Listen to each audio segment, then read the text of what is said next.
I know not why my dreams were so wild that night, but ere the waning and fantastically gibbous moon has risen afar above the eastern plain, I was awake in a cold perspiration, determined to sleep no more.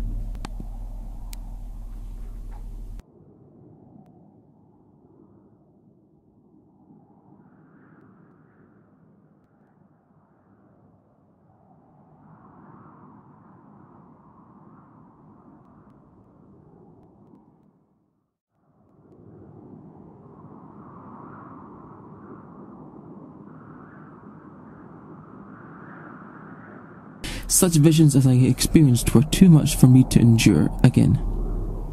And in the glow of the moon I saw how unwise I had been to travel by day. Without the glare of the parching sun, my sun would have cost me less energy. Indeed, I now felt quite able to perform the ascent which had deterred me at sunset.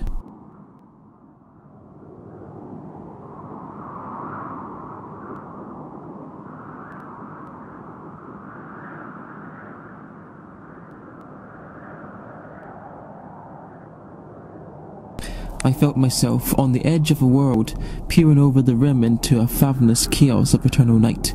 Through my terror ran curiously reminiscence of Paradise Lost, and of Satan's hideous climb through the unfashionable realms of darkness. Ledges and outcroppings of rock afforded fairly easy footholds for a descent, whilst after a drop of a few hundred feet the declivity became very gradual.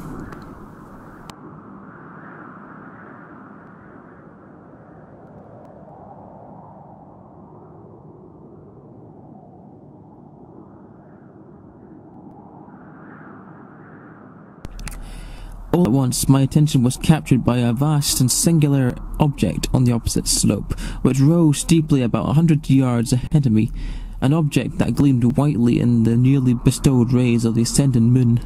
A closer scrutiny filled me with sensations I cannot express, for despite its enormous magnitude and its position in the abyss, which had yawned at the bottom of the sea since the world was young, I perceived beyond a doubt that the strange object was a well-shaped monolith, whose massive bulk had known the workmanship and perhaps the worship of living and thinking creatures.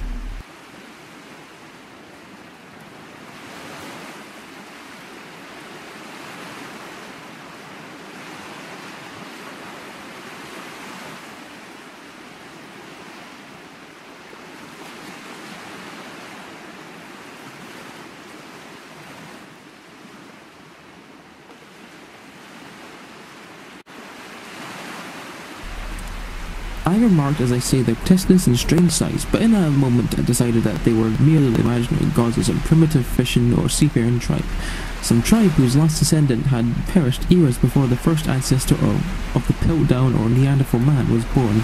Awestruck by this unexpected glimpse into a past beyond the conception of most daring anthropologist, I stood amusing while the moon cast queer reflection on the silent channel before me. Then suddenly, I saw it.